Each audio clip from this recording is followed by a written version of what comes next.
multiple space vector pulse width modulation. So already we have studied space vector pulse width modulation. What is meant by multi-level space vector modulation?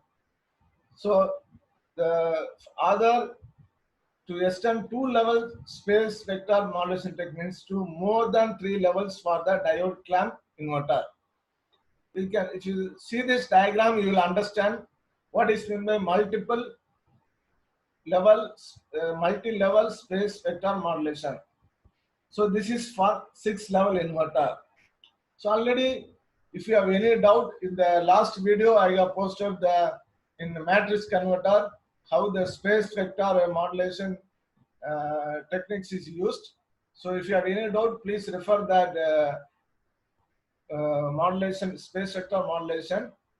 So here, if you see here, this is the one hexagon, the inner hexagon. So you can see 0, 0, 0, 1, 0, 0, 1, 1, 0. This is called as a two-level ordinary space vector modulation techniques. Ordinary. So this is the only diagram will be there in ordinary space vector modulation. If now you are going for 6 levels, 6 level means this is a 1, 2, 3, 4, 5. So m minus 1, 6 minus 1 means 5 hexagons. So this is 1, 2, 3, 4, 5 hexagons are there. So this is called as multi-level space vector modulation. In this, we are going to take one point that is called as this point 320. We are taking this point 320. This is the space. This space you can take any points, that is 044 we can take, or 104 we can take, or 140, any points we take. Example, you are taking 320. This is the point 320. So 3 here, 3 is called as A.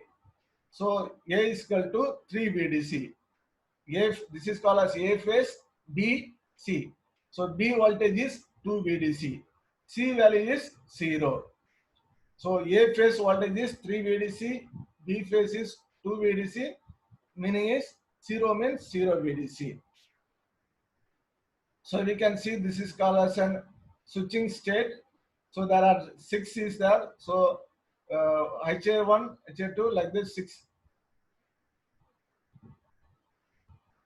HB1, HB like this, HB, HC. So this HABC means A phase, B phase and C phase. This is called as an voltage.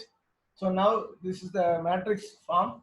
So here we are taking 320. So 3 ones are there.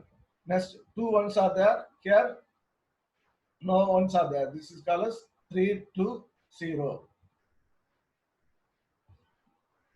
So this how this is used in the diode clamp 6-level inverters.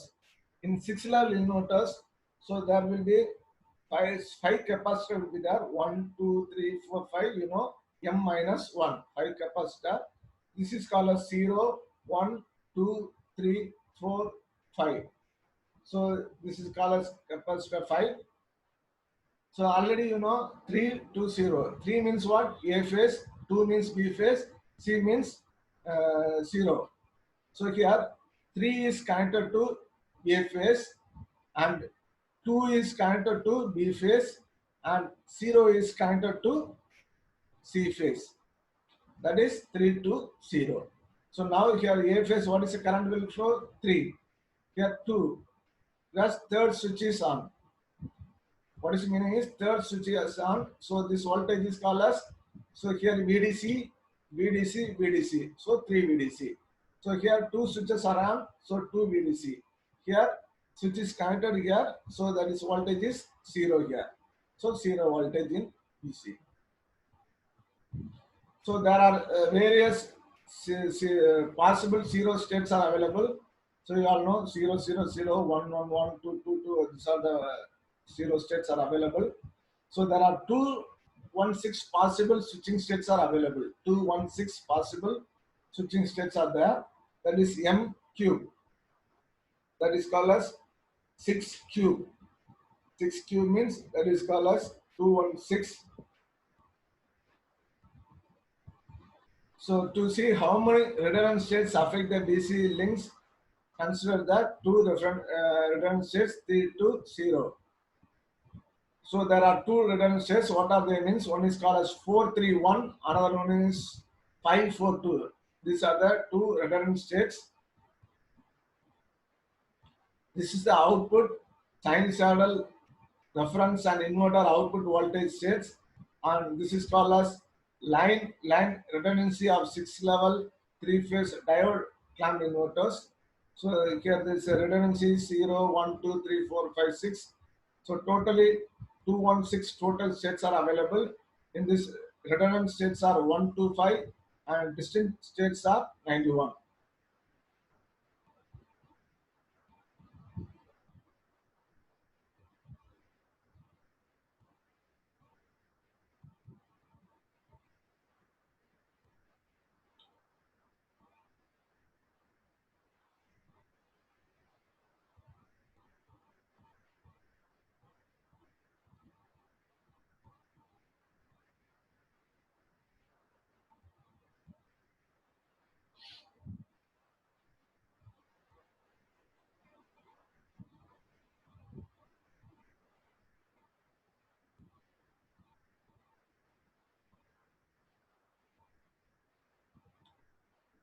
The third PWM technique is selective harmonic elimination. Selective harmonic elimination, the first method is fundamental switching frequency. So we are using the fundamental switching frequency. The selective harmonic elimination method is called as fundamental switching frequency method based on the harmonic elimination theory proposed by Patel and Haft.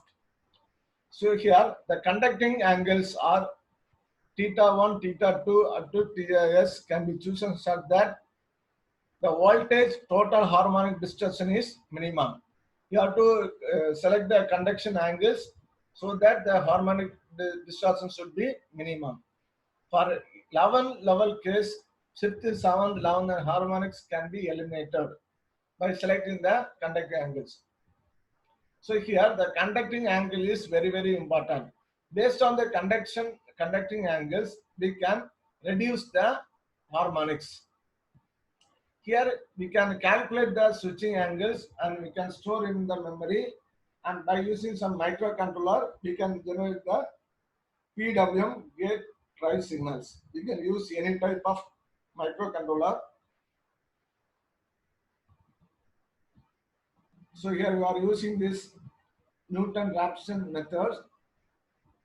This is a formula. This is a formula. So this MA is called as a modulation index. So first you have to substitute the value of modulation index. For example, using the modulation index 0.8, so you will get the angle, conduction angle is theta 1, theta 2, theta 3, theta 4, and theta 5. This is the various angle. This is solved by the Newton-Raphson method.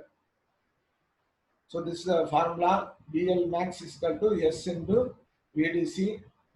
M represents the modulation index, and VL max is the maximum amplitude of the converter.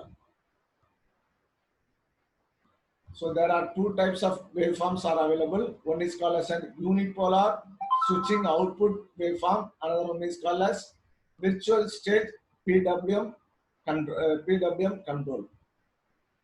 Next is selective harmonics PWM. Selective harmonic elimination PWM. In order to achieve a wide range of modulation index with minimized THD, total harmonic distortion, a generalized selective harmonic modulation method was proposed, which is called as virtual stage PWM. To minimize the THD, so selective harmonic modulation method was proposed. The virtual stage PWM is the combination of unipolar PWM and fundamental switching frequency method. Already we have studied what is meant by fundamental switching frequency scheme, and this is called as unipolar.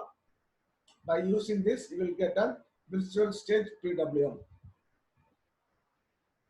When A multi-level converter, typically one DC voltage is involved, where the switches connected to the DC voltage are switched on and off several times per fundamental cycle. So here the switches gets on and off. You can see several times per fundamental frequency cycle, but connected to the DC voltage,